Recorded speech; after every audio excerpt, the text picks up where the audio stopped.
তোমরা এত রিকোয়েস্ট করেছো আমার এই হেলদি ভার্সন মাড কেক, সো তোমাদের জন্য আমি এই কেকটা নিয়ে আসছি।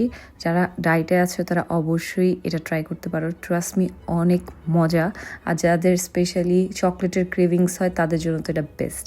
সো প্রথমে হচ্ছে এখানে আমি এগ হোয়াইটটা ফোম করে নিব। এখানে আমি 3টা ডিমের এগ হোয়াইট নিয়েছি, তার সাথে এখানে আমি আরেকটা বলে 3টা ডিমের কুসুম আর তার সাথে হচ্ছে স্টেভিয়া দিয়ে দিচ্ছি। আমি সব কিছুর ইনগ্রিডিয়েন্টসের মেজারমেন্ট কমেন্ট বক্সে দিয়ে দিব। তার সাথে আমি দিয়ে দিচ্ছি গ্রিক ইয়োগর্ট, তোমরা চাইলে নর্মাল টক দই বা প্লেন ইয়োগর্ট দিয়ে দিতে পারো। তারপর এটাকে ভালো মতো একটা মিক্স করতে হবে। তার সাথে আমি একটু ভ্যানিলা এসেন্স দিয়েছি। মিক্স করার পর এখানে আমি সব ড্রাই ইনগ্রিডিয়েন্টস দিয়ে দিচ্ছি। এখানে হচ্ছে আমার আছে ওট ফ্লাওয়ার, তারপর হচ্ছে কোকো পাউডার, প্রোটিন পাউডারটা তোমরা অ্যাভয়েডও করতে পারো। আর তার সাথে হচ্ছে এখানে বেকিং পাউডার আর বেকিং সোডা আছে। এটা দিয়ে আমি ভালো মতো আবার এটাকে মিক্স করে নিব। এখানে কোনো উইক্স বা হ্যান্ড বিটার দরকার নাই। তারপর আমি সামান্য একটু অ্যালমন্ড মিল্ক দিয়ে দিচ্ছি, তোমরা চাইলে নর্মাল মিল্কও দিতে পারো, জাস্ট এটা কনসিস্টেন্সিটা একটু রানি করার জন্য। তারপর যে এগ হোয়াইটের ফোমটা করেছি সেটা 3বারে দিয়ে এভাবে একদম আলতো হাতে মিক্স করে নিতে হবে। বেশি জোরে মিক্স করা যাবে না, তাহলে কিন্তু ফোমটা নষ্ট হয়ে যাবে। তারপর আমি হচ্ছে একটা কেকের মোল্ডে দিয়ে দিচ্ছি।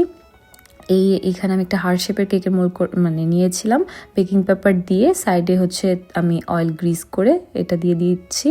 তারপর এটাকে ওভেনে বেক করতে হবে 30 to 40 মিনিটসের জন্য 170 ডিগ্রি সেলসিয়াসে। তারপর হচ্ছে এখন আমরা গানাশটা রেডি করব। গানাশের জন্য এখানে আমি গ্রিক ইয়োগর্ট নিয়েছি, কোকো পাউডার নিয়েছি, তার সাথে ভ্যানিলা এসেন্স আর সাথে হচ্ছে স্টেভিয়া। তোমরা হানিটা ইউজ করতে পারো, বাট হানির থেকে স্টেভিয়াটা বেশি ভালো।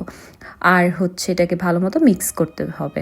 এটা ঠিক এরকমভাবেও হয়ে যাবে, তোমরা এটা এইভাবেও ইউজ করতে পারো, বাট আমি এক্সট্রা টেক্সচারের জন্য ফাজি একটা টেক্সচারের জন্য এখানে সুইট পটেটো দিয়েছি। আমি এটা বেক করে নিয়েছিলাম, দেন ব্লেন্ডারে আমি একদম ব্লেন্ড করে নিয়েছি।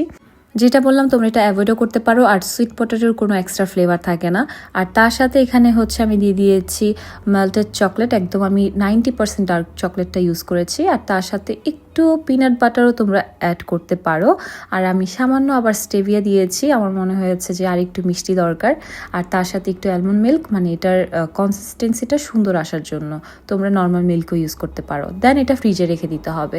আমি সারা রাত রেখে দিয়েছি, সারা রাত দরকার নাই, তোমরা হচ্ছে 30-40 মিনিট পরই করতে পারো। আমি এটা পরের দিন হচ্ছে পুরো কেকটাকে ডেকোরেশন করেছি, তাই আমার কেকটাও ফ্রিজে ছিল।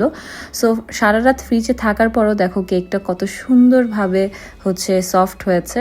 আর অবশ্যই বের করার আগে টুথপিক দিয়ে একটু চেক করে নিবা, হালকা যদি একটু ভিজে আসে সমস্যা নাই, এটা পরে ফ্রিজে থাকার পর সেট হয়ে যাবে। তোমরা কেকের লেয়ারে হচ্ছে কফি সিরাপ ইউজ করতে পারো, আমি দিতে চেয়েছিলাম বাট আমি ভুলে গেছি। এটা দিলে হচ্ছে এই চকলেট কেকের ফ্লেভারটা আরও বেশি রিচ হবে। দেন আমি আমার গানাশটা দিয়ে দিয়েছি, উপরে সুন্দর করে গানাশ দিয়েছি। তোমরা তোমাদের মতো সুন্দর করে ডেকোরেশন করে নিবা।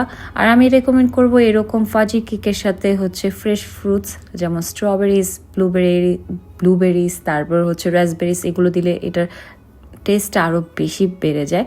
সো এই তো আমার হেলদি ফাজি চকলেট কেক হয়ে গিয়েছে। আর এখন রোজা আসছে, ইফতারের পর সামটাইমস মনে হয় যে একটু সুইটস খাই বা আইসক্রিম খাই, কেক খাই। সো আনহেলদিগুলো না খেয়ে তোমরা এরকম টাইপের কেক বানিয়ে খেতে পারো, খুবই আমি। আর যেটা বললাম সুইট পটেটোটা তোমরা অ্যাভয়েডও করতে পারো, তোমরা জাস্ট গ্রিক ইয়োগর্ট দিয়ে এটা করতে পারো।